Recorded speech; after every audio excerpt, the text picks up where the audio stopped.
Alrighty, so getting started, as you're aware, we have a learning objective that addresses organizational charts. Now, as part of this, you're going to be taking a quiz to identify the appropriate layout of an organizational chart for a company of your choice. To help you with that, I want to give you some tools that are going to be valuable in understanding how organizational charts work and how they affect the organization of a company. So, getting started, we have to ask who. So who shows up on an organizational chart?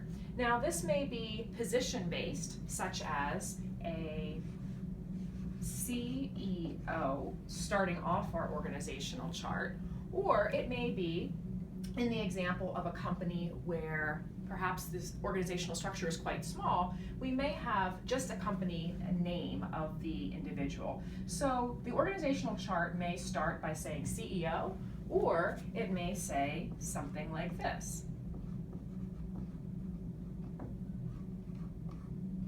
So we could have an organizational chart with a position title or with a person's name, in this case, Jane. So we're going to start off our organizational chart at the highest level. Here we'll say CEO. Now we know that the CEO is responding to the board of directors, but the board of directors typically is not going to show up on our organizational chart.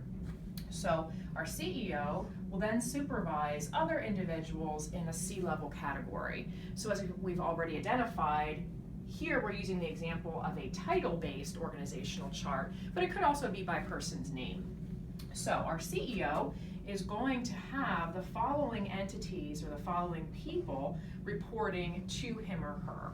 So this could be the CFO, the COO, and the CMO.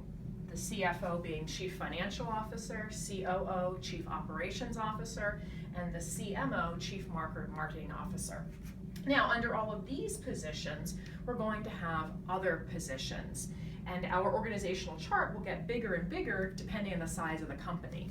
So here, under the CFO, for example, we may have the following positions. We may have the CPA, we may have an auditor, and for the sake of size and using abbreviations, so a CPA, auditor, we may have an administrative assistant, and we may have an assistant director or an assistant CFO.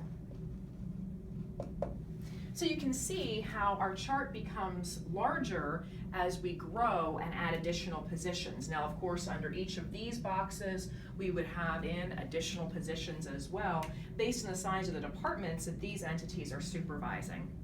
So if you have questions about this, you would be well served to go ahead and discuss that in our discussion post this week. Additionally, it's important to know that when we look at a chart in this way with this type of an example, we would not have a CPA reporting directly to our CFO or directly to, for example, a CMO. So you can see we have lines that are demonstrating the chain of command, so to speak, or the hierarchy of the company in which we have each position reporting to their respective department lead. There are exceptions to this pertaining to perhaps an emergency situation where the CEO is taking responsibility for each of these areas, but in general, we're going to see that these lines are telling us who reports to whom, and from there we know the hierarchy of the company.